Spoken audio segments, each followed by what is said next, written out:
चलिए, आज की क्लास में आप सभी का स्वागत है। आज हम दो उपनिषदों का जो है रिवीजन करने जा रहे हैं। पहले है हमारा कठोपनिषद और उसके बाद है प्रश्नोपनिषद। कल हमने किया था ईशावास्योपनिषद और केन उपनिषद। ठीक है, चलिए बताइए कठोपनिषद कौन से वेद की शाखा है? कीर्तन यजुर्वेद की मैंने। बहुत बढ़िया। मंत्रों की संख्या कितनी है इसमें? इसमें नहीं बताया गया है। ठीक है, अध्याय कितने हैं? दो। मैम दो अध्याय इसमें तीन तीन बलियां है दोनों में। दो अध्याय हैं, तीन तीन बल्लियां। ठीक है, किनके द्वारा लिखी गई है?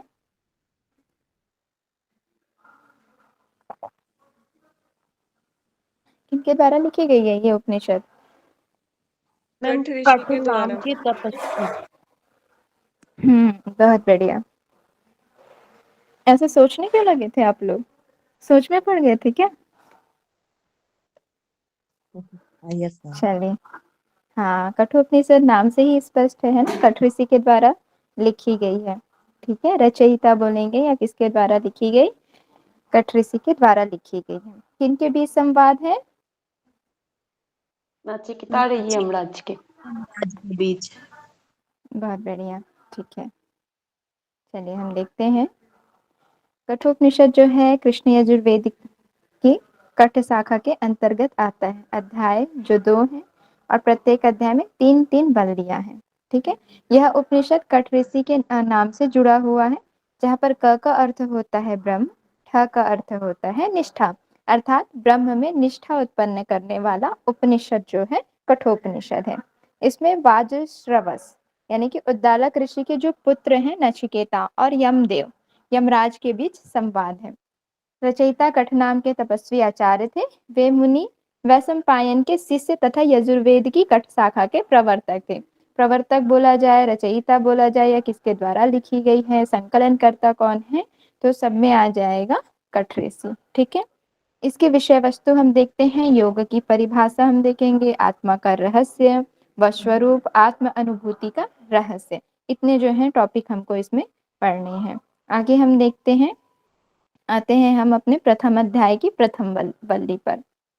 प्रथम अध्याय की प्रथम वल्ली में यहाँ पर जो है बताया गया है कि यम और नचिकेता के बीच जो है संवाद हो रहा है। किसको लेकर संवाद हो रहा है? आत्मज्ञान को लेकर, आत्मविद्या को लेकर संवाद हो रहा है। कठोपनिषद में के प्रथम अध्याय की प्रथम वल्ली उपाख्यान के रूप में यम नचिकेता के गुण आत्मज्ञान संवाद की मात्र भूमिका है।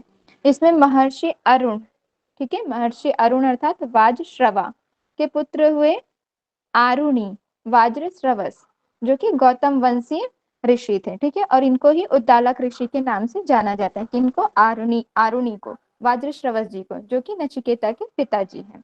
ठीक है, तो आरुणि उद्दालक जी ने विश्वजीत यज्ञ किया। ठीक है, और उद्दालक के जो पुत्र अर्थात वाज्रश्रवा का पौत्र नचिकेता अत्यंत बुद्धिमान एवं सात्विक थे।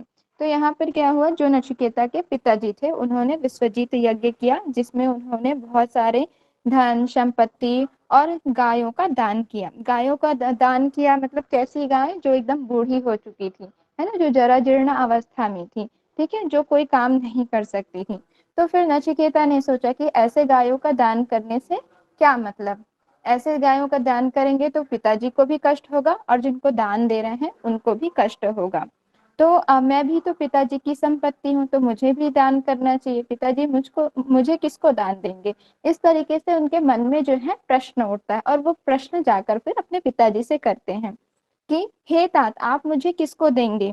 ठीक है, इस प्रकार वो प्रश्न करते हैं। पहली बार में तो जो है ऋषि उद्दालक ऋषि इग्नोर कर देते हैं, फिर दूसरी बार पूछते हैं तो भी इग्नोर कर देते हैं, तीसरी बार पूछते हैं, फिर वो एकदम से क्रोधित हो जाते हैं और बोलते हैं कि मैं तुम्हें मृत्यु के देवता को देता हूँ, मृत्वये त्वा ददामीति। ठीक है, अर्थात मैं तुम्हें मृत्यु के देवता को देता हूँ। इस तरीके से नचिकेता फिर पिता की आज्ञा का पालन करने के लिए यम के द्वार यानी कि यमदेव के द्वार पर जा पहुंचते हैं और 3 दिन तक भूखे प्यासे वहां पर खड़े रहते हैं, क्योंकि यम जी तो किसी कार्य से और कहीं गए रहते हैं, इसलिए उनका वेट करते हुए, उनका इंतजार करते हुए वहां पर खड़े रहते हैं। फिर जैसे ही हम आते हैं तो उनको सारा वृत्तांत तो सुनाया जाता है, ठीक है। उसके बाद वे प्रसन्न होकर कि ये 3 जो है अग्निदेव, यानी कि अग्निदेव के रूप में ही जो है नचिकेता मेरे द्वार पर खड़े हुए हैं। तो इन्होंने 3 दिन भूखे प्यासे रहकर मेरा इंतजार किया, मेरी प्रतीक्षा की, इसलिए वो प्रसन्न होकर 3 वर मांगने को कहते हैं नचिकेता को। वो 3 वर कौन-कौन से हैं आगे देखते हैं हम। नचिकेता को 3 वर मांगने के लिए कहा, तो सबसे पहले नचिकेता ने पहला वरदान मांगा, शांत संकल्पः सुमना, अर्थात पिता का जो मेरे प्रति क्रोध है वो शांत हो जाए। जैसे वो मेरे से पहले व्यवहार करते थे, मेरे प्रति उनका जैसे पहले व्यवहार था वैसे ही पूर्ववत व्यवहार मेरे साथ वो करें जब मैं यहाँ से जाऊं, और हमेशा प्रसन्नचित रहें। यमदेव ने कहा तथास्तु, ठीक है, पहला वरदान उनको दे दिया। फिर दूसरा वरदान उन्होंने मांगा अग्नि विद्या का। अग्नि विद्या का क्या, कि जो स्वर्ग में देवता रहते हैं ना तो उनको भूख लगती है ना प्यास लगती है, ठीक है, ना ही उनको क्या बोलते हैं धन संपत्ति की जरूरत है, वहां मतलब किसी भी प्रकार से किसी चीज का उनको जरूरत नहीं पड़ता, ठीक है। तो वो कैसे वहां पर रहते हैं, किस साधन के माध्यम से, अर्थात वो जिस अग्नि विद्या को जानते हुए रहते हैं, तो मुझे भी वो अग्नि विद्या चाहिए। इस तरीके से फिर उनको जो है दूसरा वरदान भी यहाँ पर दे देते हैं।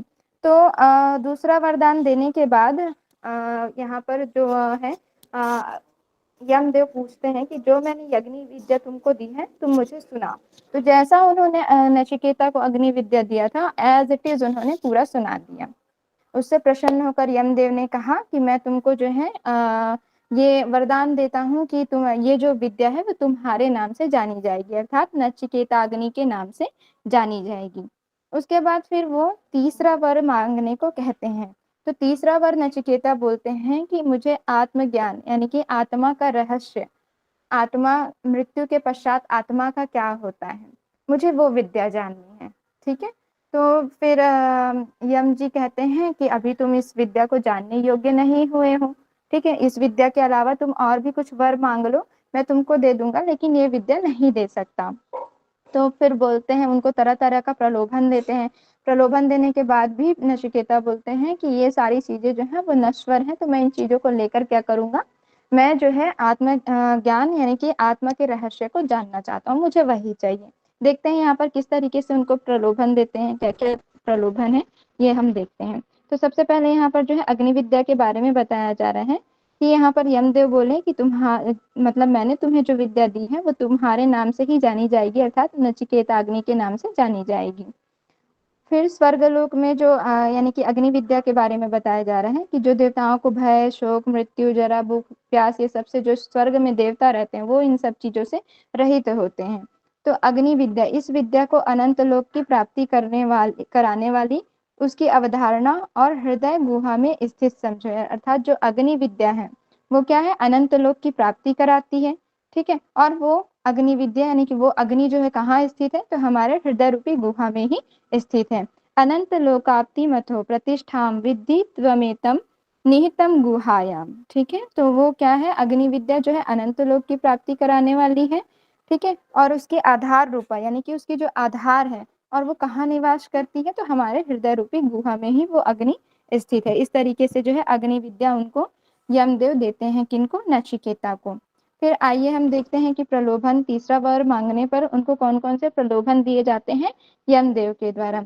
तो बोलते हैं कि आप जो है आत्मज्ञान की विद्या को ग्रहण ना करके आप 100 वर्ष की आयु वाले पुत्र पौत्र पौत्र ले लो, गौ आदि पशु हाथी हिरण स्वर्ण अश्व ये सब ले लो, भूमिमंडल का साम्राज्य, अपनी इच्छा का जीवन, पृथ्वी के विस्तृत भाग पर शासन, धन व लंबा जीवन, लंबी आयु ले लो, सभी कामनाओं की पूर्ति, रथ अप्सराएं आदि ले लो, लेकिन जो है आत्मज्ञान तुम मत मांगो।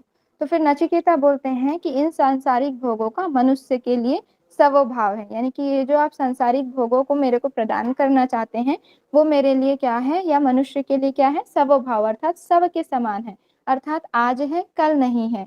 स्वभाव मतस्य यदंत कैतत, मनुष्य धन से कभी भी तृप्त नहीं किया जा सकता, अर्थात बोल रहे हैं नचिकेता कि जो मनुष्य है वो धन से कभी भी तृप्त नहीं हो सकता, कभी भी संतुष्ट नहीं हो सकता है। न वित्तेन तर्पणीयो मनुष्यो लप्स्यामहे वित्त मद्राक्ष्म चेतत्वा, ठीक है। तो जो मनुष्य है वो कभी भी धन से तृप्त नहीं हो सकता, तो मुझे ये कुछ भी नहीं चाहिए, कृपया करके आप मुझे जो है आत्मविद्या का ज्ञान दीजिए। फिर यमदेव जो है बहुत प्रसन्न हो जाते हैं, फिर उनको आत्मविद्या का ज्ञान देते हैं। अब हम यहाँ पर देखते हैं हमारी प्रथम वल्ली समाप्त हुई। तो ये सारी जो बातें हैं वो प्रथम वल्ली में कही गई हैं। अब हम देखते हैं द्वितीय वल्ली। द्वितीय वल्ली में जो है अग्नि विद्या आत्मज्ञान का पूरा जो है रहस्य यहाँ पर बताया जा रहा है। तो सबसे पहले है यहाँ पर जीवन यात्रा के दो मार्ग बताए गए हैं। पहला है श्रेय मार्ग और दूसरा है प्रेय मार्ग। तो श्रेय मार्ग को क्या कहा गया है कि ये जो है कल्याण का साधन है, मोक्ष का मार्ग है, अपवर्ग कल्याण करने वाला है, नित्य नित्य है, विद्या से युक्त है। आध्यात्मिक बुद्धिमान मनुष्य श्रेय मार्ग को अपनाते हैं, अर्थात जो बुद्धिमान पुरुष होते हैं, जो साधक गण होते हैं, जो धीर लोग होते हैं, वो लोग क्या होते हैं, विद्या से युक्त श्रेय मार्ग को जो है चुनते हैं या उस मार्ग पर चलते हैं और उस मार्ग पर चलते हुए जो है मोक्ष को प्राप्त करते हैं।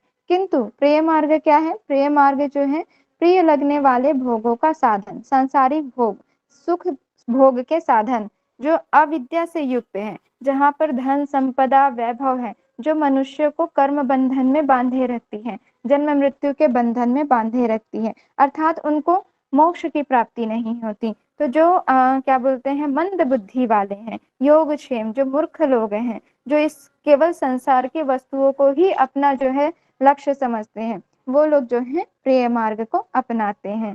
ठीक है, तो यहाँ पर दो याद रखेंगे, दो मार्ग बताए हैं यमदेव ने, श्रेय मार्ग और प्रेय मार्ग।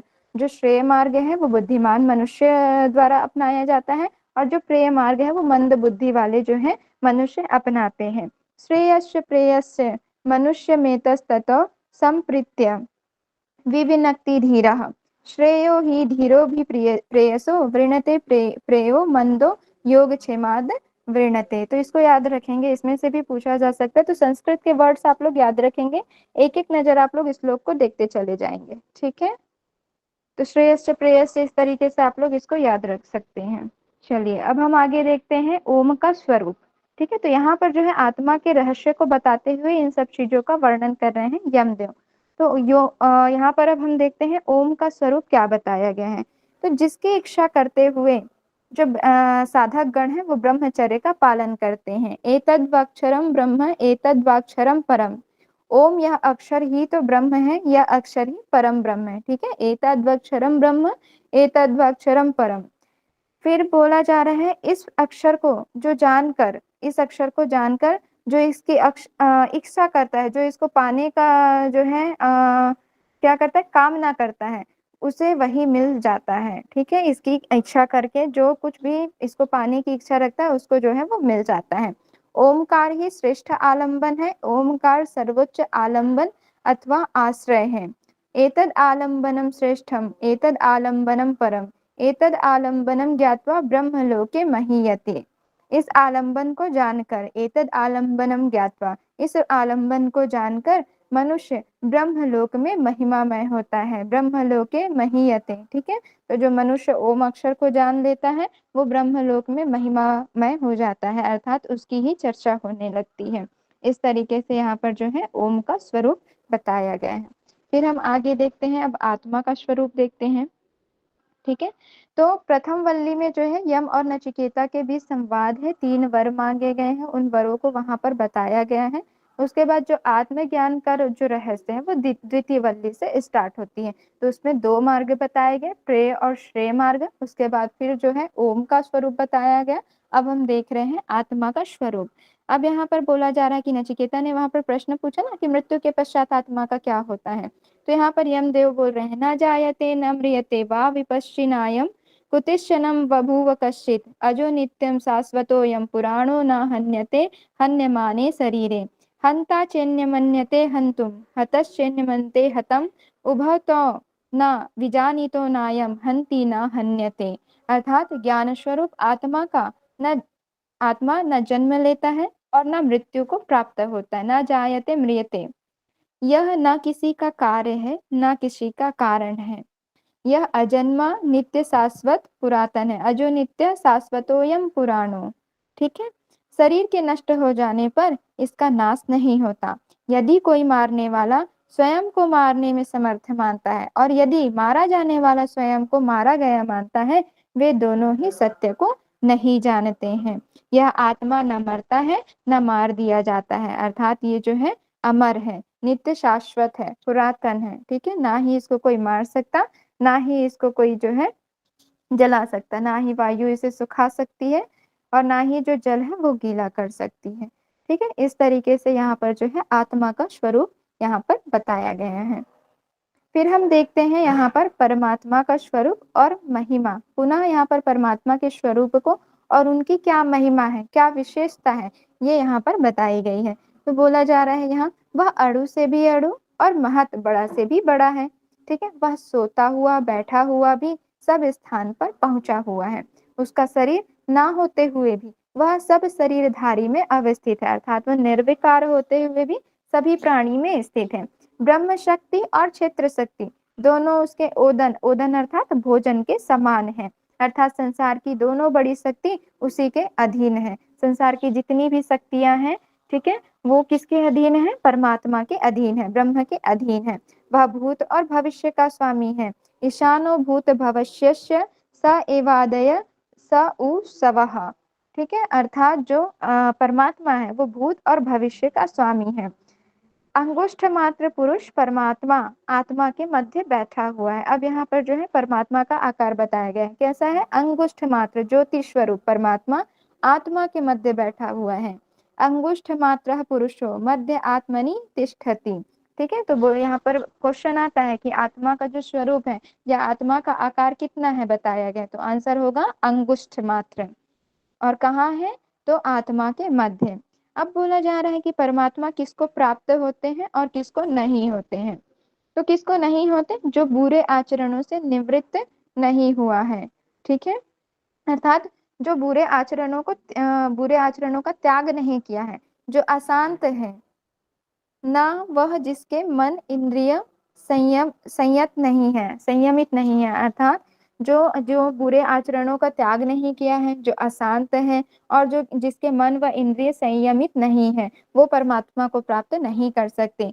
ना वही प्राप्त करता है जिसका मन शांत नहीं है, अर्थात जो अशांत है, न तो प्रवचनों से, न बुद्धि से और न बहुत सुनने से ही प्राप्त होते हैं, अर्थात हम प्रवचन सुनने या बुद्धि के माध्यम से या किसी से भी जो है उनकी कथा श्रवण कर ले, उससे परमात्मा प्राप्त नहीं होने वाले। जब तक जो है हम उन साधना ना करें, तप ना करें, है ना, उनके बताए हुए मार्ग पर ना चले, तब तक जो है हम परमात्मा को नहीं प्राप्त कर सकते। ना यात्मा प्रवचनेन लभ्यो ना मेधया ना बहुना श्रुतेन, ठीक है, अर्थात ना तो प्रवचन से, ना बुद्धि से और ना ही बहुत सुनने से जो है परमात्मा प्राप्त होते हैं। तो कैसे होते हैं, साधना करने से, ठीक है, सत्य का पालन करने से, ठीक है। इस तरीके से यहाँ पर बताया गया। अब तृतीय वल्ली देखते हैं, परमात्मा किसको प्राप्त होते हैं, जो प्रमाद रहित है ना, यहाँ पर आएगा वर्ड। परमात्मा स्वयं जिसका वर्ण करते हैं। सबसे बड़ी बात तो ये होती है कि जिस पर परमात्मा की कृपा होती है, जिसको परमात्मा चुनते हैं, वही परमात्मा को प्राप्त कर सकते हैं। तो परमात्मा स्वयं जिसका वर्ण करते हैं वही उसे प्राप्त कर सकता है। जो विवेकशील है, जिसने मन सहित अपनी समस्त इंद्रियों को वश में कर लिया, अर्थात संयमित करके रखा हुआ है, नियंत्रित करके रखा हुआ है, जो सदैव पवित्र भावों को धारण करने वाला है, वही उस आत्म तत्व को जान पाता है। तो कौन कौन आत्म तत्व को जान पाता है, जो क्या बोलते हैं, विवेकशील है, मन सहित समस्त इंद्रियां जिसके वश में है और जो सदैव पवित्र भावों को धारण करने वाला है, वही जो है आत्म तत्व को जान पाता है। और सबसे बड़ा जो कारण यहाँ पर बताया गया या साधन बताया गया है, जिसको परमात्मा स्वयं चुनते हैं, जिसका स्वयं वर्ण करते हैं, जिस पर कृपा हो जाए परमात्मा की, वही उसे प्राप्त कर सकते हैं। एस सर्वेषु भूतेषु गुणात्माना प्रकाशते दृश्यते तवग्रया बुद्धिधया सूक्ष्मया सूक्ष्मदर्शी भी, अर्थात समस्त प्राणियों में छिपा हुआ यह आत्म तत्व प्रकाशित नहीं होता, वरन यह सूक्ष्म दृष्टि रखने वाले तत्वदर्शियों को ही सूक्ष्म बुद्धि से दिखाई देते हैं, ठीक है। अर्थात ये जो है सभी प्राणियों में कैसे हैं, छिपे हुए स्वरूप में है, स्वयं से प्रकाशित नहीं होते, ठीक है। जो सूक्ष्म दृष्टि रखने वाले हैं, जो साधक गण हैं, जो योगी गण हैं, वही जो है अपने तत्वदर्शियों के माध्यम से सूक्ष्म बुद्धि से जो है उनको देख पाते हैं, ठीक है। फिर कामना रहित, चिंता रहित और शोक रहित ही परमात्मा की इस महिमा को परमात्मा की कृपा से देख पाते हैं। अर्थात परमात्मा की महिमा, परमात्मा को कौन देख पाता है? तो जो कामना रहित है, चिंता रहित है और सुख से रहित है, ठीक है, समभाव में है, वो ही परमात्मा की महिमा को, और वो भी कैसे? परमात्मा की कृपा से देख पाते हैं। अब यहाँ पर बताया जा रहा है कि परमात्मा प्राप्ति के साधन कौन कौन से हैं। ठीक, तो परमात्मा प्राप्ति के साधन यहाँ पर बताए गए हैं। आत्मनम रथिनम विदधि, शरीरम रथमेव तु, बुद्धिं तु सारथि विद्धि, मनः प्रग्रहमेव च, इंद्रियाणि ह्यनाहु विषयासक्तेषु, आत्मनेन्द्रिय मनोयुक्तम भोक्ते त्याहु मनीषिणः। अर्थात यहाँ पर जो शरीर है उसको किसकी तुलना की गई है? शरीर को रथ से तुलना की गई है। बुद्धि को उसका सारथी बताया है, मन को लगाम, इंद्रिय को घोड़े और विषयों को जो है मार्ग बताया गया है। और इस रथ पर जो है सवार कौन है? आत्मा रूपी परमात्मा जो है सवार है। तो इनके माध्यम से जो है हम परमात्मा को प्राप्त कर सकते हैं। ठीक है, चलिए आगे देखते हैं हम। मन इंद्रियों के साथ रहने वाला आत्मा ही भोगता है। ठीक है, आत्मा अर्थात जो भी मन व इंद्रियों के द्वारा जो जीवात्मा है वो जो भोग रहा है, उसको देखने वाला कौन है? तो वो देखने वाला आत्मा है, भोगता है। अब यहाँ पर 11 द्वार बताए गए हैं। तो शरीर में जो है जहां पर से प्राण जो है या प्रवेश करते हैं या निकलते हैं, तो वो 11 द्वार कौन कौन से हैं? आंखें, कान, नाक, मुख, गुदा, लिंग, नाभि एवं ब्रह्मरंध्र, ये जो है 11 द्वार हैं। ठीक, अब श्रेष्ठता का क्रम यहाँ पर देखते हैं। इंद्रियेभ्यः परा यथा, अब अर्थेभ्यश्च परम मनः, मनस्तस्तु परम बुद्धि, बुद्धरे आत्मा महान परः। अर्थात इंद्रियों से श्रेष्ठ जो है विषय, विषय से श्रेष्ठ है मन, मन से श्रेष्ठ है बुद्धि, बुद्धि से जो श्रेष्ठ है आत्मा, आत्मा से जो श्रेष्ठ है वो माया अव्यक्त रूप में जो रहती है। ठीक है, और उससे भी जो श्रेष्ठ है परम पुरुष ब्रह्म। ठीक है, तो ये क्रम है, आप लोग याद रखेंगे। फिर यहाँ पर बताया गया है उत्तिष्ठस्त जागृत प्राप्य वरान निबोधत, बोधत कसुरस्य धारा निशिता दूरात्यया दुर्ग पथस्थ क्वयो वदंती। उठो जागो और श्रेष्ठ महापुरुषों को पाकर उनके पास जाकर उस परम ब्रह्म परमेश्वर को जान लो। ठीक है, यह मार्ग जो है छुरे की धार के समान दुर्गम पथ वाला है। अर्थात आप उठो जागो और श्रेष्ठ महापुरुषों के सानिध्य में रहकर, ठीक है, परम ब्रह्म परमेश्वर को जानो और उस ब्रह्म को जानने के बाद उस मार्ग को फॉलो करते हुए ब्रह्म को प्राप्त कर लो। तो इसका जो फल बताया गया है क्या है? मृत्यु के मुख से जो मनुष्य है वो सदा के लिए छूट जाता है जब वो महापुरुषों के सानिध्य में रहकर उस परमात्मा को जानने का प्रयास करता है। उसके लिए क्या होता है? उसका फल क्या होता है कि मृत्यु के मुख से वह सदा के लिए छूट जाता है, अर्थात जन्म मृत्यु के बंधन से सदा के लिए मुक्त हो जाता है। ठीक, आगे देखते हैं हम। अब हम आते हैं, इस तरीके से हमारी प्रथम अध्याय की तृतीय वल्ली समाप्त हुई। अब हम यहाँ पर द्वितीय अध्याय की प्रथम वल्ली देखते हैं, जिसमें परमात्मा का मानव शरीर में किस तरीके से निवास है, यानी कि जो परमात्मा है वो मनुष्य के शरीर में किस रूप में विराजमान है। तो यहाँ पर देखते हैं, अंगुष्ठ मात्र पुरुषो मध्य आत्मनि तिष्ठति, ईशानं भूत भविष्यस्य न ततो विजुगुप्सते एतद एव तत्। अर्थात शरीर के मध्य हृदय काश में परमात्मा का जो परिमाप है या परमात्मा का जो आकार है वो बताया गया है अंगुष्ठ मात्र है। अंगुष्ठ मात्र रूप में वह परमात्मा हमारे शरीर के मध्य हृदय काश में अर्थात हृदय में जो है विराजमान है। अंगुष्ठ मात्र पुरुषो ज्योतिर्वाद मुखः, ईशानो भूत भविष्यस्य स एवादय स उशवः एतद एव तत्। अर्थात अंगुष्ठ मात्र परिमाण वाला परम पुरुष परमात्मा जो कि कैसा है? धूम्र रहित है, ज्योति की भांति है, अर्थात धुएं से रहित एक प्रकाश की भांति है, प्रकाश स्वरूप है, जो भूत वर्तमान और भविष्य पर शासन करने वाला। ठीक है, ईशानो भूत भविष्यस्य, जो भूत वर्तमान और भविष्य, भूत भविष्य और वर्तमान पर शासन करने वाला वह आत्मा आज भी है और वही कल भी है। यही वह परमात्मा है जो भूत भविष्य और वर्तमान को जानता है, उस पर शासन करने वाला है, उसकी ही सत्ता से सारी चीजें व्याप्त हैं। आज भी वही है और कल भी वही है, वो परमात्मा है, जिसके अनुग्रह से मनुष्य को रूप, रस, गंध, शब्द, स्पर्श तथा मैथुन आदि का सुख मिलता है। ठीक है, अर्थात जो विषय हैं, जो हमारे किसकी शक्ति से हमको प्राप्त होते हैं, तो परमात्मा की शक्ति से हमको प्राप्त होते हैं। वह स्वप्न और जागृत अवस्था में भी दिखाई देता है। परमात्मा ने समस्त इंद्रियों का मुख बाहर की ओर किया है, अर्थात परमात्मा ने समस्त इंद्रियों का मुख बाहर की ओर करके रखा है। अब ये हमको देखना है, हमको डिसाइड करना है कि हम बाहर की ओर देखते हैं या अपने अंतर मन पर ध्यान लगाकर उस परमात्मा को जानने का प्रयास करते हैं। तो यहाँ पर बताया गया कि मोक्ष की इच्छा रखने वाला जो साधक होता है, अपनी समस्त इंद्रियों पर नियंत्रण करके अंतरात्मा को देखता है, और यह अंतरात्मा ही ब्रह्म तक पहुंचाने का मार्ग है। ठीक है, तो यहाँ पर बोला गया है कि परमात्मा ने समस्त इंद्रियों का जो मुख है वो किधर किया हुआ है, बाह्य की ओर किया हुआ है, बाह्य की ओर अर्थात जगत की ओर किया है। अब ये आपको डिसाइड करना है कि आपको जगत में जो है फंसना है, या अपने इंद्रियों को संयमित करते हुए अपने अंतर मन में, अपने अंतःकरण में ध्यान लगाकर उस परमात्मा तक पहुंचना है और मोक्ष को प्राप्त करना है। ठीक है, तो ये पूरी तरीके से आपके ऊपर निर्भर करता है। तो यहाँ पर जो बताया गया है, परमात्मा का जो परिमाप बताया गया है अंगुष्ठ मात्र है, हमारे हृदय रूपी गुहा पर निवास करते हैं। ठीक है, और ये जागृत और स्वप्न अवस्था में भी दिखाई देते हैं। जो मनुष्यों को जो विषय, शब्द, रूप, रस, गंध ये सब प्राप्त हुए हैं, मैथुन आदि की शक्तियां जो प्राप्त हुई परमात्मा के माध्यम से ही प्राप्त हुई हैं। ठीक, और इन्होंने जो है समस्त इंद्रियों का मुख बाहर की ओर किए हैं। अब ये आपके ऊपर निर्भर है कि आप इसको अपने अंतर मन में ध्यान लगाकर उस परमात्मा को प्राप्त करें और मोक्ष को प्राप्त करें। ठीक, तो ये हमने देखा द्वितीय अध्याय की प्रथम वल्ली। अब हम देखते हैं द्वितीय वल्ली। द्वितीय वल्ली में यहाँ पर जो है प्राण के बारे में बताया गया है, किस तरीके से प्राण और परमात्मा दोनों के बारे में यहाँ पर बताया जा रहा है, परमात्मा के स्वरूप को।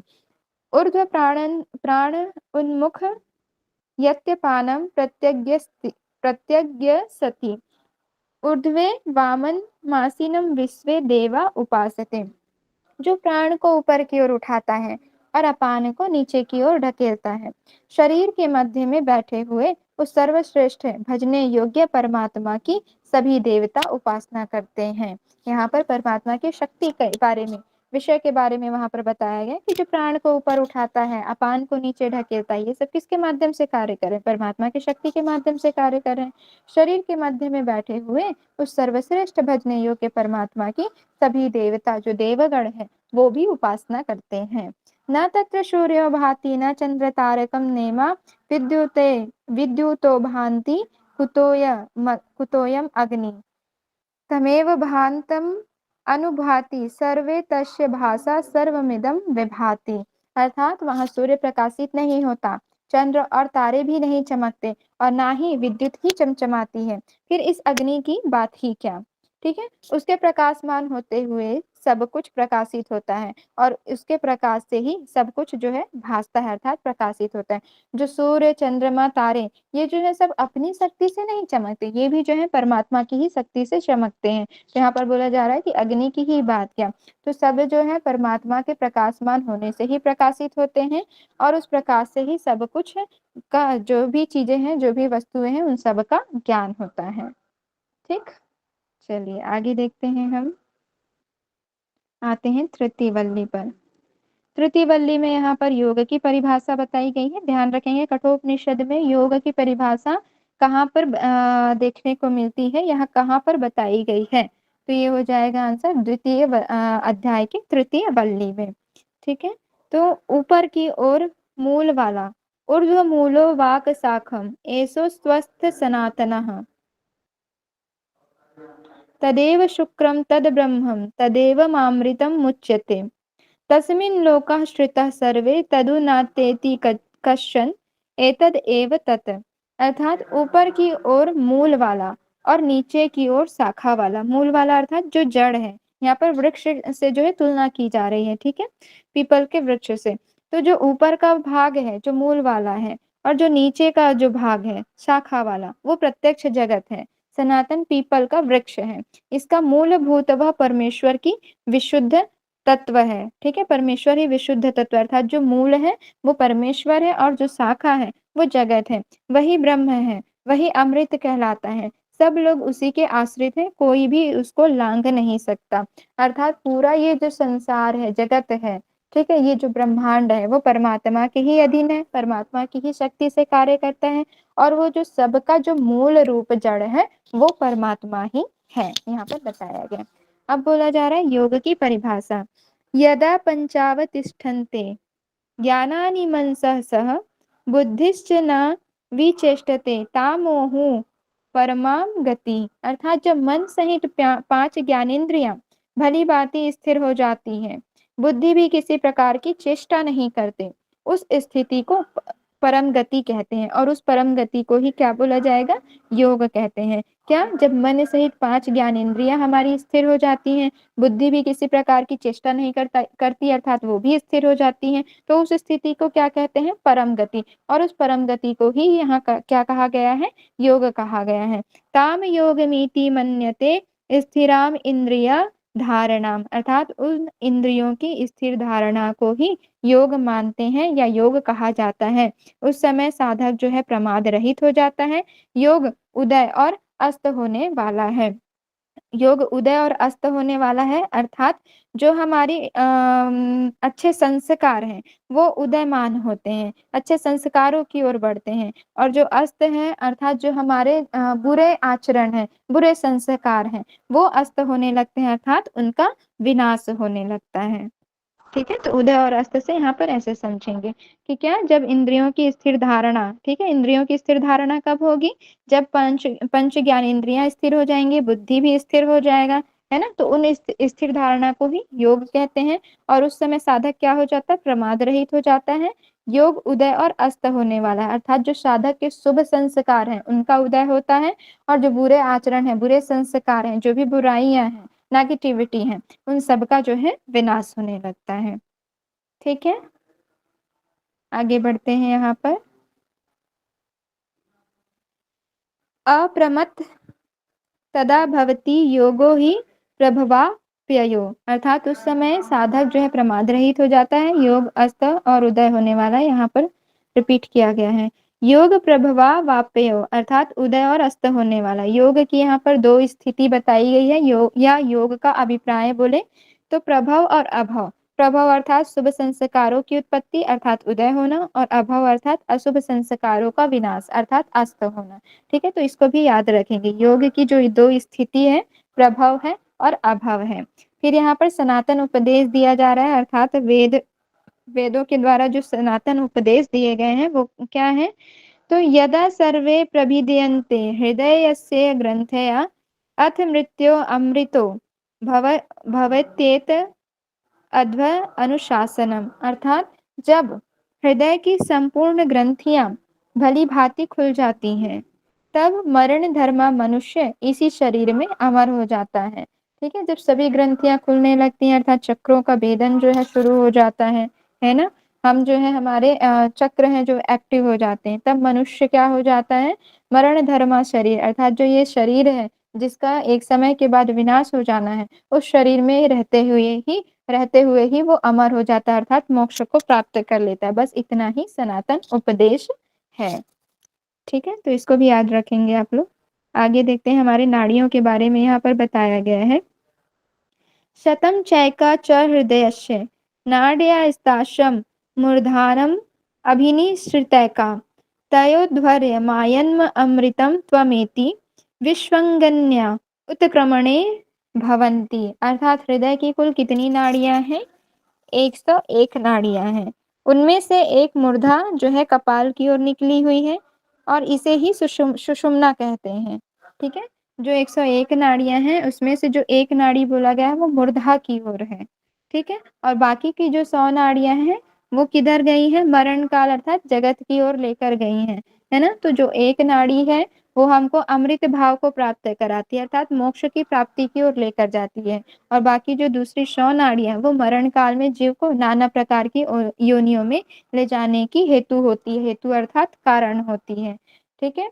तो मूर्धा यहाँ पर बताया गया है, मूर्धा सुषुम्ना अर्थात अमर करने वाली नाड़ी है, और जो 100 नाड़ी है वो जन्म मरण दिलाने वाली, अर्थात जो मनुष्य को जन्म और मृत्यु के बंधन में बांधने वाली है। हृदय की टोटल जो है 101 नाड़ियां हैं, और अंगुष्ठ मात्र परिमाण वाला परम पुरुष सदैव मनुष्यों के हृदय में भली भांति प्रविष्ट रहता है, अर्थात उपस्थित रहता है। इस तरीके से यहाँ पर जो है नाड़ियों की संख्या 101 बताई गई है। ठीक है, तो इसको ध्यान रखेंगे। चलिए, इस प्रकार से हमारा कठोपनिषद समाप्त हुआ। किसी के कोई क्वेश्चन है इसमें? मेरी आवाज आ रही है? Yes ma'am. किसी के कोई डाउट हो, जहाँ पर किसी को कुछ समझ ना आया हो? क्लियर है सभी को? फिर आगे बढ़े। Yes ma'am. Yes ma'am. चलिए ठीक है, अब हम देखते हैं प्रश्नोपनिषद। चलिए बताइए, प्रश्नोपनिषद कौन से वेद की शाखा से लिया गया है? अथर्ववेद। अथर्ववेद। पिपलाद बहुत शाखा। बढ़िया, बहुत बढ़िया। किन चीजों की चर्चा मिलती है प्रश्नोपनिषद में? प्राण और रई। और इसके अतिरिक्त?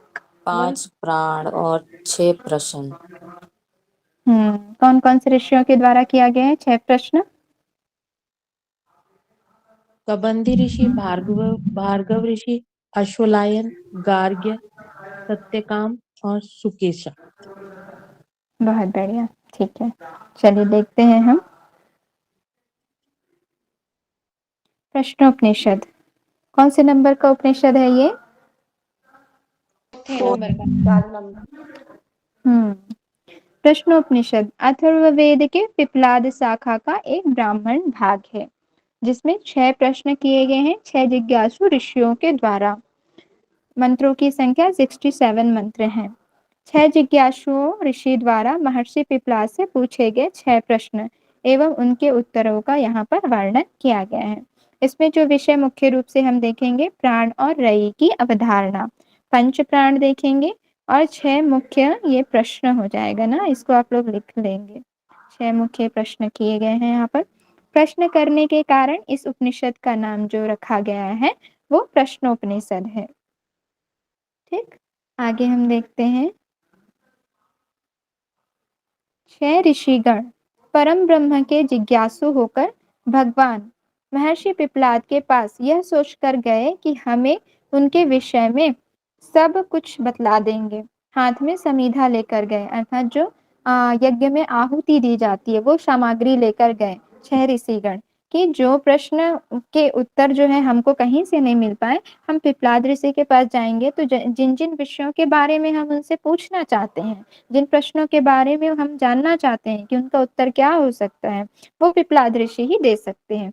ऐसा सोचकर वे पिपलाद ऋषि के पास अपने प्रश्नों के उत्तर प्राप्त करने के लिए जाते हैं। उसके बाद पिपलाद ऋषि के पास गए तो पिपलाद ऋषि ने क्या कहा? तपसा ब्रह्मचर्येण श्रद्धया संवत्सरम संवत्सस्थ यथा कामं प्रश्नान् पृच्छत यदि विज्ञास्यामः सर्वं ह वो वक्षयाम इति। अर्थात ऋषि ने कहा कि तुम तपसा यानी कि तपस्या, ब्रह्मचर्येण ब्रह्मचर्य, और श्रद्धया संवत्सरम, संवत्सरम का अर्थ क्या होता है बताइए आप लोग?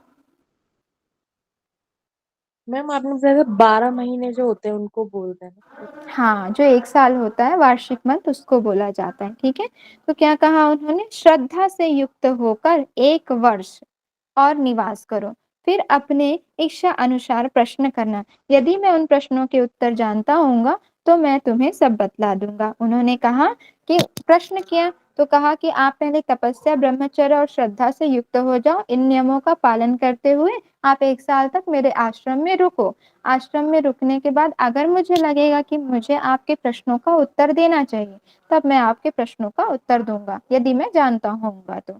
इस तरीके से वहां पर उनको कंडीशन रखते हैं और वहां पर रुकने के लिए बोलते हैं। फिर देखते हैं कौन कौन से ऋषि ने किन किन किन विषयों से संबंधित उनसे प्रश्न पूछा था। तो सबसे पहले आते हैं हमारे कबंधी ऋषि। कबंधी ऋषि जो कि कात्यायन ऋषि के पुत्र हैं, काव्यवंशी थे। ठीक है, तो इन्होंने प्राण और रई से संबंधित जो है प्रश्न पूछा कि प्राण और रई की उत्पत्ति कैसे हुई, प्रजा की उत्पत्ति कैसे हुई, इस तरीके से उन्होंने प्रश्न किया। फिर आते हैं भार्गव। ऋषि। भार्गव ऋषि जो कि विदर्भ देशीय थे, विदर्भ देश के थे, उन्होंने प्रजा आधारित जो है प्रश्न पूछा। फिर आए अश्वलायन, ठीक है, जो कि अश्वल पुत्र कहे जाते हैं। इन्होंने प्राण व उत्पत्ति से, प्राण की उत्पत्ति कैसे हुई उससे संबंधित उन्होंने प्रश्न किया। गार्ग ऋषि चौथे नंबर पर आए, जो कि क्या बोलते हैं, सूर्यपुत्र हैं। सूर्यपुत्र होने के कारण शौर्यायनी भी कहे जाते हैं, ठीक है। इन्होंने जीवात्मा व परमात्मा से संबंधित क्वेश्चन किया। फिर आते हैं हमारे सत्यकाम ऋषि, जो कि शिवी पुत्र कहे जाते हैं। इन्होंने ओमकार की उपासना से संबंधित प्रश्न किया कि ओमकार की उपासना किस तरीके से करना चाहिए और कैसे उनके फल प्राप्त होते हैं। फिर आते हैं हमारे शुकेसा ऋषि, जो कि भारद्वाज पुत्र कहे जाते हैं। इन्होंने 16 कला युक्त पुरुष से संबंधित प्रश्न किया। पहले इन्होंने इन प्रश्नों का उत्तर अपने पिताजी से मांगा। अपने पिता, उनके पिता कौन थे, भारद्वाज ऋषि। भारद्वाज ऋषि के पास जो है उनसे उनको उत्तर नहीं मिला। फिर वो पिपलाद ऋषि के पास गए और फिर से उन्होंने वही प्रश्न किया, तो फिर उनको उत्तर मिलता है कि 16 कला युक्त पुरुष जो है कैसे होते हैं, कैसे उनसे क्या क्या जो है चीजें प्राप्त होती हैं, ठीक है। इस तरीके से उन्होंने यहाँ पर जो है प्रश्न किया। इसका जो है एक ट्रिक भी मैंने बताया था, बताइए आप लोग, याद है किसी को? मैम आपने बताया था कबंदी भागकर अश्व ले आया, गार्गे सत्यकाम संग गए सुकेशा। बहुत बढ़िया, गए सुकेशा या चले सुकेशा, आप अपने अकॉर्डिंग याद कर लीजिए, ठीक है। बहुत बढ़िया, वेरी गुड। चलिए अब हम देखते हैं पार्टिकुलर एक एक प्रश्न को देखते हैं। सबसे पहले हमारा आता है कबंधी ऋषि का प्रश्न, ठीक है, जो कि कात्यायन पुत्र हैं। यहाँ पर वे प्रश्न करते हैं, भगवन कुते ह वा इमः प्रजा प्रजायंत इति, अर्थात हे भगवान, यह सारी प्रजा किससे उत्पन्न होती है। तो पिपलाद ऋषि यहाँ पर आंसर करते हैं कि प्रजा उत्पन्न करने की इच्छा वाले प्रजापति ने तप किया कि जो प्रजापति है अर्थात जो ब्रह्म है, उन्होंने सबसे पहले इच्छा की कि प्रजा उत्पन्न करना चाहिए, ठीक है। तो उन्होंने फिर तप किया, तप से जो है प्राण और रयी की जोड़ा उत्पन्न उन्होंने किया। फिर उन्होंने सोचा कि अब प्राण और रयी उत्पन्न कर दिया, अब इससे जो है अनेक प्रजा की उत्पत्ति करनी चाहिए, अर्थात संसार की उत्पत्ति करनी चाहिए। तो सर्वप्रथम उन्होंने इच्छा किया, इच्छा से पहले जो है उन्होंने तप किया, तप के माध्यम से प्राण और रयी के जोड़े को उत्पन्न किया, और ये दोनों से ही जो है अनेक प्रकार की प्रजा की उत्पत्ति हुई। अब देखते हैं हम प्राण और रयी क्या है। तो प्राण और रयी को हम कैसे समझ सकते हैं। प्राण को हम कह सकते हैं कि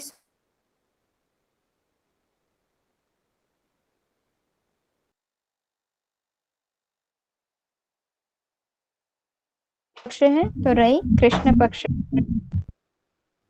मैम वॉइस ब्रेक हो रही है, सुनाई नहीं दे रहा वैसे आयन है। प्राण देवयान है, रयी पितृयान है। प्राण निवृत्ति मार्ग है, अर्थात मोक्ष की ओर लेकर जाता है, तो रयी जो है वो संसार की ओर प्रवृत्त करता है, इसलिए प्रवृत्ति मार्ग कहा गया है। प्राण जो है श्रेय मार्ग है, मोक्ष की ओर ले जाने के कारण, और रयी जो है वो प्रेय मार्ग है।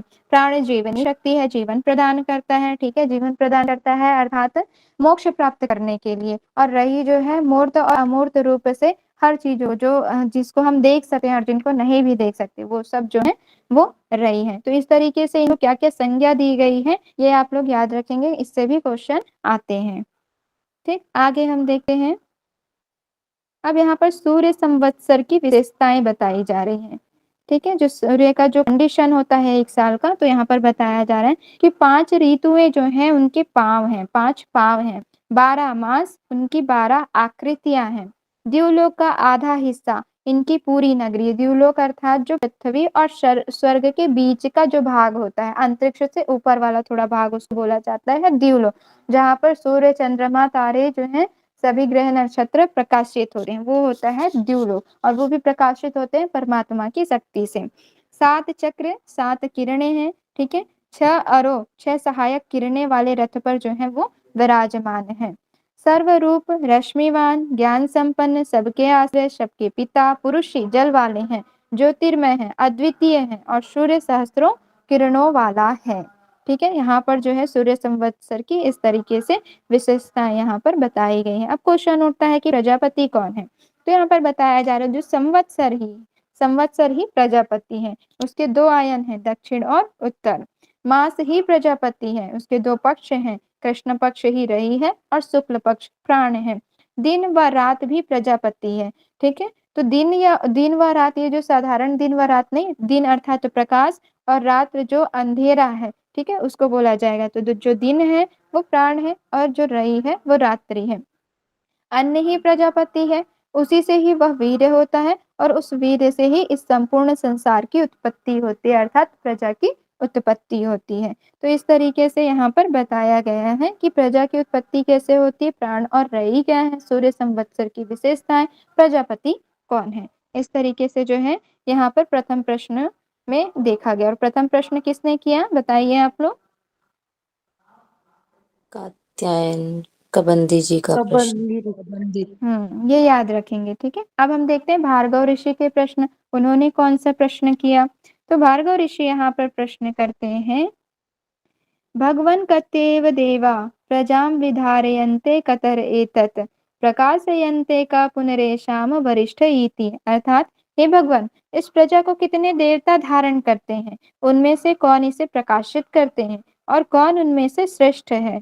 ठीक है, तो इन सब का जो उत्तर हो जाएगा कि जो जो देवता हैं, जो प्रजा को धारण करते हैं वो प्राण ही है। ठीक है, प्रजा को धारण करता है प्राण, प्रकाशित प्राण, और सर्वश्रेष्ठ जो है वो प्राण ही है। अब यहाँ पर सब अपनी अपनी महिमा का जो है बखान करते हैं।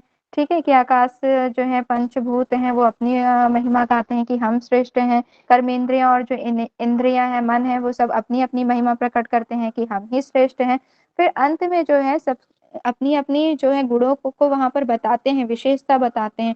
फिर अंत में जो है प्राण बोलता है कि रुको, मैं ही यहाँ पर जो सर्वश्रेष्ठ हूँ, अगर मैं चला जाऊं तो तुम मेरे बिना तुम्हारा सब कुछ काम नहीं हो सकता। फिर जैसे जैसे शरीर से प्राण निकलने लगता है तो फिर जो सभी सारी इंद्रियां हैं, जो पंचभूत हैं, वो सब जो है प्राण की उपासना करने लगते हैं कि आप ही सर्वश्रेष्ठ हैं, आपके बिना जो है हम कुछ नहीं है। ठीक है, तो यहाँ पर बोला जा रहा है कि उन सर्वश्रेष्ठ प्राण ने कहा, तुम मोह को प्राप्त मत हो। ठीक है, मोह में ग्रसित मत हो। मैं ही अपने को 5 प्रकार से विभक्त कर इस शरीर को आश्रय देकर धारण करता हूँ, किंतु उन्होंने उसका विश्वास नहीं किया। ठीक है, वहां पर विश्वास नहीं करते, वहां पर बोल रहे हैं प्राण देवता कि आप जो है, आप सब जो है मेरी शक्ति के माध्यम से ही आप लोग सारे कार्य करते हैं। तो सर्वश्रेष्ठ वहां पर कौन है, बताया जा रहा है कि प्राण ही सर्वश्रेष्ठ है, जो सभी प्रजा को धारण करते हैं और प्राण ही जो है प्रकाशित करते हैं। अर्थात जो हमारी कर्मेंद्रियां, ज्ञानेंद्रियां हैं, ये सब किनके माध्यम से कार्य करती है, प्राण के माध्यम से ही कार्य करती हैं। इसलिए सर्वश्रेष्ठ कौन है, प्राण ही सर्वश्रेष्ठ है। ठीक, तो यहाँ पर जो है प्राण की विशेषताएं बताई गई हैं कि अग्नि, सूर्य, मेघ, इंद्र, रुद्र, वायु, पृथ्वी, रई और जो कुछ सत, असत एवं अमृत है, वह सब कुछ क्या है, प्राण पर ही निर्भर है। रथ की नाभि में जिस प्रकार अरे लगे रहते हैं, उसी तरह ऋक, यजु और साम, ठीक है, ऋग्वेद, यजुर्वेद, सामवेद, यज्ञ तथा क्षत्रिय और ब्राह्मण, ये सब प्राण में ही स्थित है। ये भी सब प्राण की शक्ति के माध्यम से ही कार्य करते हैं। देवताओं के लिए वहितम अर्थात अग्नि, पितृगण के लिए प्रथम स्वधा अर्थात जो हम हवन सामग्री यूज करते हैं, ठीक है, लकड़ी, और अथर्वांगिरस यानी कि जो अंगिरस ऋषि हैं, उनके लिए जो सत्य आचरण है वो कौन है, प्राण है। प्रजापति है, गर्भ में संचार करता है। ठीक है, जो प्रजापति वो गर्भ में संचार करता है और जन्म ग्रहण करता है, समस्त इंद्रियों के साथ स्थिर रहता है, वो कौन है, प्राण ही है। अर्थात यहाँ पर प्राण की महिमा जो है बताई जा रही है। प्राणच्छेदम वसे सर्व त्रिदिवे यत प्रतिष्ठितम मातेव पुत्रान रक्षस्व श्रीसस्य प्रज्ञाम च विधेहिम नईति। अर्थात यह सब तथा सर्वलोक में जो कुछ भी स्थित है वह प्राण के ही अधीन है। जिस प्रकार माता पुत्र की रक्षा करती है, उसी प्रकार तू हमारी रक्षा कर तथा हमें भी श्री और बुद्धि प्रदान कर। अर्थात यहाँ पर जो है प्राण देवता से हम उपासना कर रहे हैं, उनसे प्रार्थना कर रहे हैं कि हे प्राण देव, सब कुछ जो है वो आपके ही अधीन है। जिस प्रकार माता पुत्र की रक्षा करती है, उसी प्रकार आप भी हमारी रक्षा करें, हमें भी बुद्धि प्रदान करें। ठीक है, सुमार्ग पर ले चले, मोक्ष की ओर ले चले। इस तरीके से यहाँ पर प्राणदेव से प्रार्थना की गई है। अब हम आते हैं तृतीय प्रश्न पर। तृतीय प्रश्न जिन्होंने किया कौन है, अश्वलायन पुत्र, अश्वल ऋषि के पुत्र थे।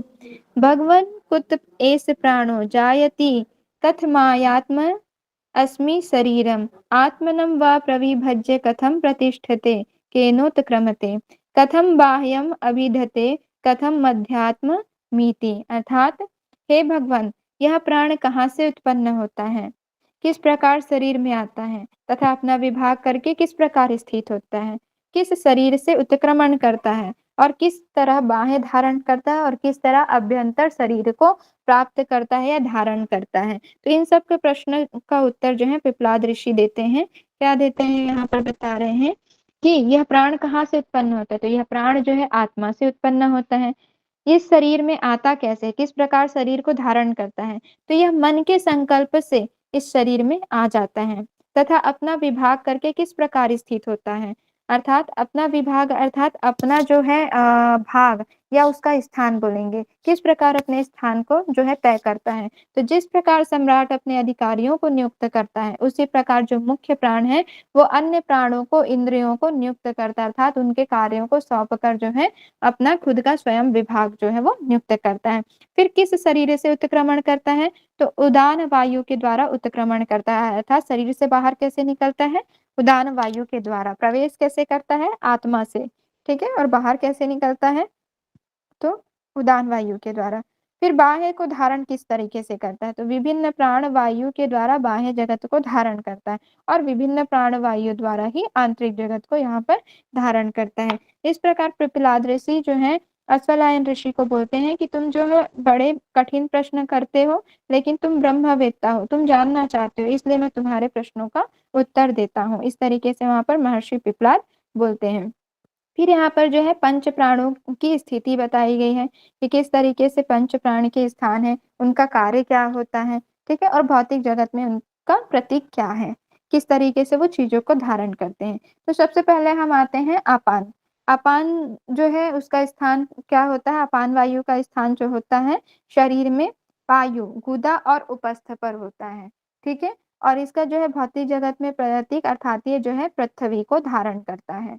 और इसके कार्य क्या होते हैं, तो शरीर के बाह्य आकार को धारण करने की ये शक्ति देते हैं। जितने भी मल मूत्र रज वीर्य या भ्रूण को बाहर निकालने का जो कार्य करता है, अर्थात कटी से पैरों तक के अंग को गति देने का जो कार्य करता है वो अपान वायु के माध्यम से होता है। दूसरा है हमारा प्राण। प्राण का स्थान क्या होता है, मुख तथा नासिका से निकलता हुआ नेत्र एवं श्रोत्र में स्वयं स्थित होता है। कहाँ से, मुख एवं नासिका से, ठीक है, यानी कि जो नासिका से हमारा हृदय वाला भाग है, वाणी श्रोत्र नेत्र एवं मन में प्राण का वास होता है।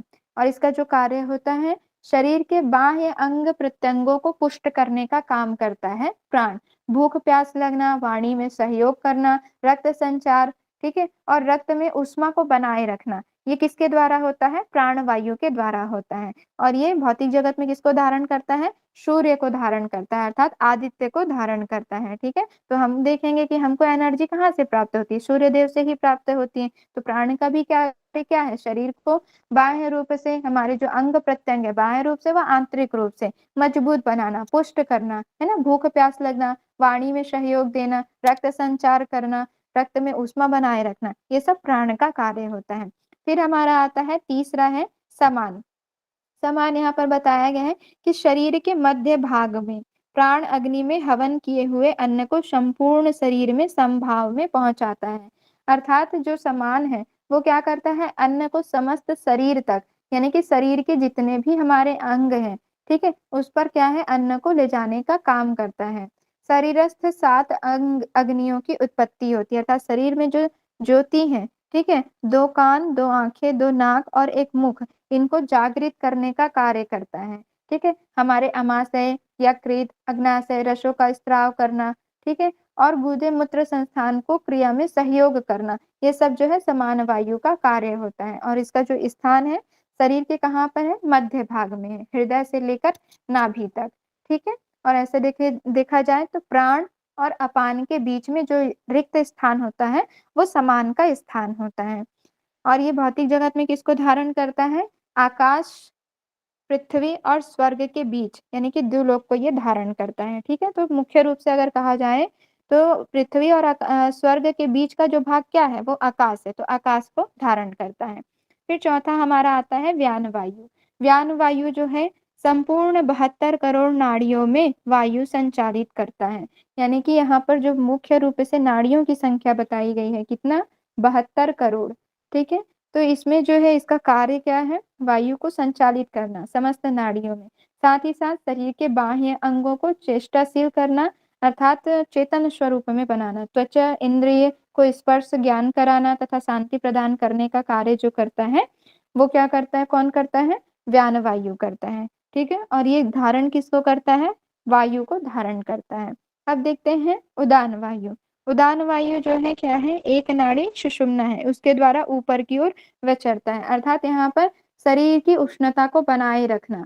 मनुष्य के कर्म संस्कार जो इसी में संचय होते हैं, निहित होते हैं। ठीक है, भिन्न भिन्न लोकों में जो है जीव को गति प्रदान करता है कौन, उदान वायु। इसका स्थान कहाँ होता है, सुषुम्ना में होता है, हृदय से शीर्ष मस्तिष्क तक। ठीक है, और जो है ये अग्निदेव को धारण करता है, अर्थात तेज, तेज यानी अग्निदेव को धारण करता है। ठीक है, इस तरीके से इनके स्थान और कार्य बताए गए हैं, तो इसको आप लोग याद रखेंगे। ठीक है, आगे देखते हैं। यहाँ पर यह आत्मा हृदय में है, यहाँ पर बताया गया है कि आत्मा जो है वो कहाँ है, हृदय रूपी गुहा में निवास करती है। इस हृदय में 100, ये 101 नहीं होंगी, 100 नाड़ियां होंगी। ठीक है, 100 नाड़ियां होंगी, उनमें से एक की 100 शाखाएं हैं और प्रत्येक की 72,000 प्रति शाखा है। इन सब में जो है व्यान संचार करता है। ठीक है, तो प्रत्येक की कितनी, 100 नाड़ियां, 100 में से जो है प्रत्येक की 100 शाखाएं हैं, यानी कि 72 करोड़ का यहाँ पर जो है विस्तृत बताया जा रहा है कि किस तरीके से 72 करोड़ होंगे। तो इस हृदय में 100 नाड़ियां हैं, उनमें से एक एक की 100 शाखाएं हैं और उन 100 शाखाओं की कितनी है, 72,000 शाखाएं हैं, प्रति शाखा है, जिसमें व्यान वायु जो है संचार करता है। जो विद्वान प्राण को इस प्रकार जानता है उसकी जो है प्रज्ञा कभी नष्ट नहीं होती, वह अमर हो जाता है। ठीक है, चलिए आगे देखते हैं। मैम मुझे लेफ्ट होना है। ओके, हो जाएगी, कोई बात नहीं। क्या समय हो गया क्या, चलिए इसको कर लें। चतुर्थ प्रश्न कर लेते हैं हम। गार्ग ऋषि के द्वारा चौथा प्रश्न किया जा रहा है। क्या प्रश्न, यहाँ पर बोल रहे हैं कि भगवान, हे भगवान, इस मनुष्य शरीर में कौन देवता सोते हैं। भगवाने तस्मिन् पुरुषे कानि स्वप्नन्ति कान्यस्मि जागृति कतर एष देव स्वप्नान पश्यति, अर्थात इस मनुष्य शरीर में कौन देव सोते हैं, कौन देवता जागते हैं। ठीक है, कान्यस्मिन् जागृति कतर एष देव स्वप्नान पश्यति, अर्थात कौन देवता जो है स्वप्न देखता है। कस्य तत् सुखम भवति, किसको सुख होता है। कस्मिनु सर्वे संप्रतिष्ठा भवन्तीति, अर्थात किसमें जो है प्रतिष्ठित होते हैं। तो यहाँ पर बताया गया कि पिपलाद ऋषि आंसर करते हैं कि सोता है कौन, सोता है हमारा मन। ठीक है, जागता कौन है, पंच प्राण रूपी अग्नियां जो है जागती हैं। स्वप्न कौन देखता है, जीवात्मा मन व इंद्रियों के माध्यम से स्वप्न देखता है। और सुख किसको अनुभव होता है, मन को जो है सुख अनुभव होता है। ठीक है, यहाँ पर जो जीवात्मा मन व इंद्रियों के माध्यम से जो है हम स्वप्न को देखते हैं, विभूतियों को अनुभव करते हैं, और सुख किसको होता है, मन को होता है। ये सब किसमें निश्चित रूप से स्थित है, प्रतिष्ठित है, तो परमात्मा जो है सबका आधार है। ठीक है, आत्मा रूपी जो परमात्मा है वो सबका आधार है। ठीक, तो यहाँ पर से जो है भार्गव गार्ग ऋषि के द्वारा जो है प्रश्न किए गए हैं कि सोता कौन है, जागता कौन है, स्वप्न कौन देखता है, किसको सुख की अनुभूति होती है, और कौन हमारे हृदय में प्रतिष्ठित होता है। तो पिपलाद ऋषि बोलते हैं कि मन जो है सोता है, पंच प्राण रूपी अग्नियां जागती हैं, जीवात्मा जो है मन व इंद्रियों के माध्यम से स्वप्न देखता है, और सुख का अनुभव करता है हमारा मन। और सब ये किसमें प्रतिष्ठित है, तो परमात्मा जो है, आत्मा रूपी परमात्मा सबका आधार है, सब इसी में ही प्रतिष्ठित होते हैं। अब यहाँ आगे पंच प्राण रूपी अग्नियां कौन कौन सी हैं वो बताए गए हैं। तो पंच प्राण रूपी जो अग्नियां हैं, अपान वायु व्यान प्राण समान और उदान, इनको ही पंच प्राण रूपी अग्नियां कहा गया है। तो अपान को गार्हपत्य अग्नि के नाम से जाना जाता है, व्यान को अनवाहार्य पचन नामक अग्नि या दक्षिणाग्नि के नाम से जाना जाता है, प्राण को आह्वनीय अग्नि कहा गया है, समान को जो कहा गया है यहाँ पर ऊर्ध्व श्वास और अधोश्वास, दो अग्निहोत्र, यानी कि अग्निहोत्र की दो आहुतियां बताई गई हैं। कौन कौन से, जो श्वास और प्रश्वास की क्रिया होती है, इनको जो समभाव से पहुंचाता है उनको कहते हैं समान। और उदान, उदान को जो है कहा गया है अभिष्ट फल देने वाला है। ठीक है, इस प्रकार से यहाँ पर पंच प्राण रूपी अग्नियां बताई गई है। और इसमें जो बोला गया है मन ही यजमान है। ठीक है, जो यज्ञ करता है, ठीक है, उसको क्या बोलते हैं, यजमान बोला जाता है। तो यहाँ यज्ञ कौन कर रहा है, मन कर रहा है, तो मन को यहाँ पर यजमान बोला गया है। समान ही हवन करने वाला ऋत्विक है। और उदान ही इस मन रूपी यजमान को प्रतिदिन निद्रा के समय ब्रह्मलोक में भेजता है, अर्थात हृदय रूपी गुहा में लेकर जाता है। कौन, उदान वायु। ठीक है, इस तरीके से हमारा जो है यहाँ पर चौथा प्रश्न कंप्लीट हुआ। पांचवा प्रश्न देखते हैं हम। सत्यकाम जो है शिवी पुत्र सत्यकाम, ठीक है, इनका यहाँ पर आता है। यहाँ पर ये बताया गया है, यहाँ पर क्वेश्चन करते हैं सत्यकाम ऋषि कि बोलते हैं कि मनुष्य हे भगवान, मनुष्य वह जो कोई भी मृत्यु पर्यंत उस ओमकार को सदा भली भांति ध्यान करता है, ठीक है, वह उस उपासना के बल से किस लोक को निसंदेह जीत लेता है। अर्थात उपासना जो ओम की उपासना करने वाला किस प्रकार से उपासना करना चाहिए और उसका फल क्या प्राप्त होता है, इससे संबंधित क्वेश्चन कौन कर रहे हैं, सत्यकाम ऋषि कर रहे हैं। तो क्या यहाँ पर बोला गया कि स यो हवै तद भगवन् मनुष्येषु प्राणायन्त ओमकारम अभिधीयात् कथम वाव स तेन लोकम जयतीति तस्मै स होवाच। अर्थात हे भगवान, ये जो ओमकार की उपासना है वो कौन करता है और किस तरीके से करना चाहिए और उसका फल क्या प्राप्त होता है। तो यहाँ पर जो है पिपलाद ऋषि बताते हैं, क्या बता रहे हैं यहाँ पर कि हे सत्यकाम, निश्चय ही यह जो ओमकार है वही पर ब्रह्म और अपर ब्रह्म भी है। अर्थात जो ओमकार है वो क्या है, पर ब्रह्म है और अपर ब्रह्म है। इसलिए इस प्रकार का ज्ञान रखने वाले मनुष्य इस एक ही अवलंब से अपर और पर ब्रह्म में से किसी एक का जो है अनुसरण करता है, वही जो है क्या होता है, ब्रह्म को प्राप्त करता है। तो अब यहाँ पर बताया गया है कि किस तरीके से हमको जो है उपासना करनी चाहिए। ठीक है, एक सेकंड रुकिएगा।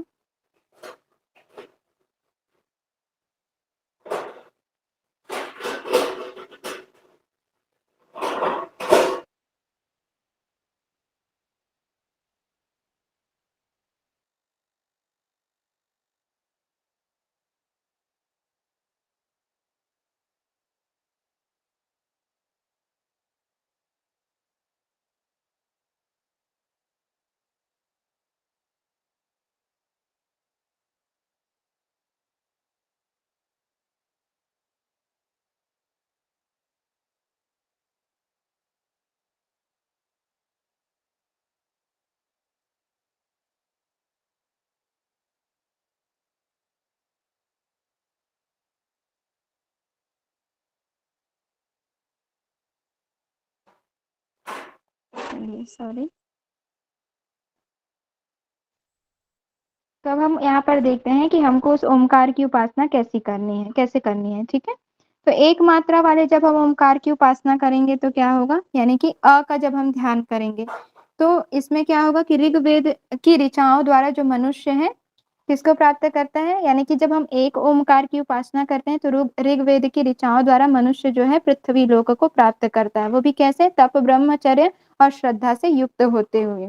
फिर जब हम दो मंत्र वाले ओमकार का ध्यान करते हैं अर्थात अ और उ के द्वारा, तो जो श्रुतियों द्वारा अर्थात जो यजुर्वेद के द्वारा, ठीक है, यजुर्वेद की श्रुतियों द्वारा साधक जो है अंतरिक्ष लोक को प्राप्त करता है, अर्थात स्वर्ग लोक, जहाँ पर जिसको चंद्रलोक के नाम से भी जाना जाता है, तो उसकी प्राप्ति होती है जब हम अ और उ का उच्चारण करते हैं या अ या उ का ध्यान करते हैं। फिर त्रिमात्रिक ओमकार का ध्यान अर्थात अ उ म का जब हम त्रिमासिक उपासना करते हैं तो शाम श्रुतियों द्वारा साधक सभी पापों से छूट जाता है और ब्रह्मलोक की प्राप्ति करता है। ठीक है, अ उ म का जब हम उच्चारण करेंगे तो क्या होगा, साम श्रुतियों के द्वारा यानी कि सामवेद की श्रुतियों द्वारा जब हम उसकी उपासना करते हैं तो ब्रह्मलोक की को हम प्राप्त कर लेते हैं। ठीक है, तेजो में सूर्य लोक को प्राप्त कर लेते हैं। और केवल जो है ओमकार रूप अवलंबन के द्वारा, केवल ओमकार का आश्रय जब हम लेते हैं, ओम की उपासना करते हैं तो परम ब्रह्म पुरुषोत्तम को प्राप्त कर लेते हैं, परम ब्रह्म जो लोक है उसको प्राप्त कर लेते हैं, परम लोक की प्राप्ति हो जाती है।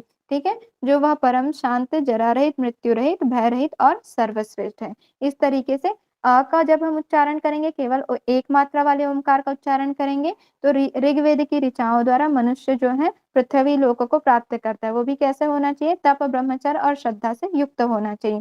फिर जब हम दो मंत्र वाले यानी कि दो मात्रा वाले ओमकार का ध्यान करते हैं, अर्थात अ और उ का, तो यजुर्वेद की श्रुतियों द्वारा अंतरिक्ष लोक या स्वर्ग लोक, जिसको चंद्रलोक भी कहा जाता है, तो उसको प्राप्त कर सकते हैं। त्रिमात्रिक ओमकार का ध्यान अर्थात अ, उ, म का ध्यान करते हैं, तो श्राद्ध श्रुतियों द्वारा उस ब्रह्मलोक में अर्थात तेजोमय सूर्य लोक की प्राप्ति कर लेते हैं। और केवल जब हम ओमकार की उपासना करते हैं, तो परम लोक की प्राप्ति अर्थात ब्रह्मलोक की प्राप्ति हो जाती है। ठीक है, इस प्रकार से यहाँ पर जो है हमारा 5वां प्रश्न भी कंप्लीट हुआ। फिर 6वां प्रश्न भारद्वाज पुत्र सुकेशा के द्वारा किया जाता है।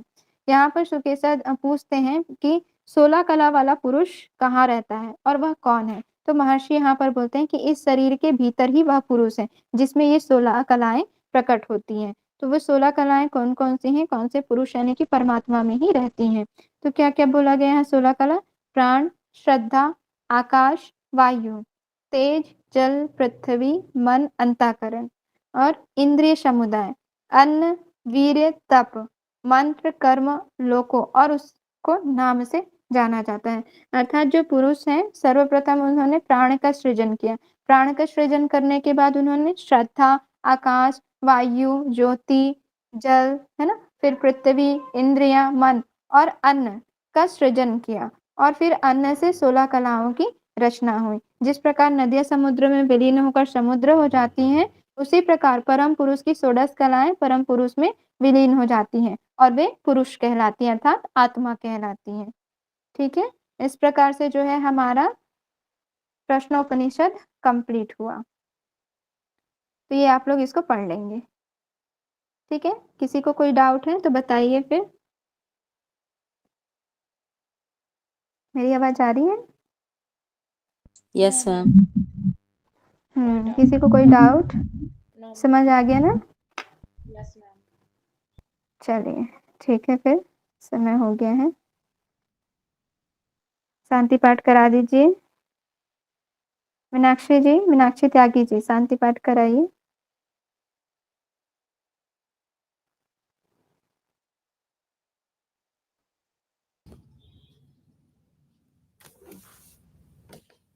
प्रणाम मैम। हाँ जी, प्रणाम।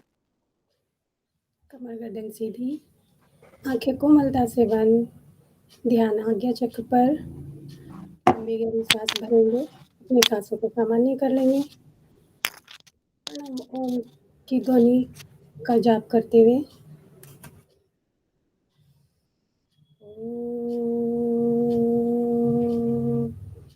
सहना भवतु सहनो भुनक्तु सह वीर्यं करवावहै तेजस्विनावधीतमस्तु मा विद्विषावहै। ओम शांति शांति शांति। सभी को प्रणाम। थैंक यू मीनाक्षी जी। हरिओम सभी को, सबको शुभ संध्या।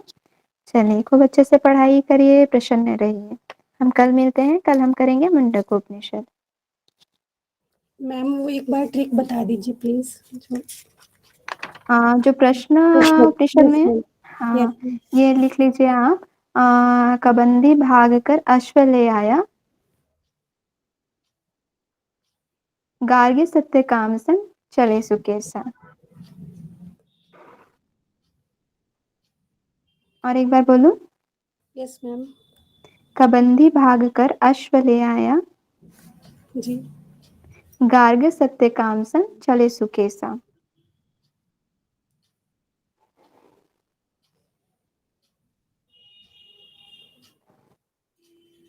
ठीक है Meenakshi ji? Yes ma'am, thank you ma'am. Okay, कल मिलते हैं फिर। हरिओम। जय जी, लेफ्ट हो हरिओम जाइए मैम। आप भी। हाँ, जी मैम। हरिओम। मीनाक्षी जी आप भी लेफ्ट करिए।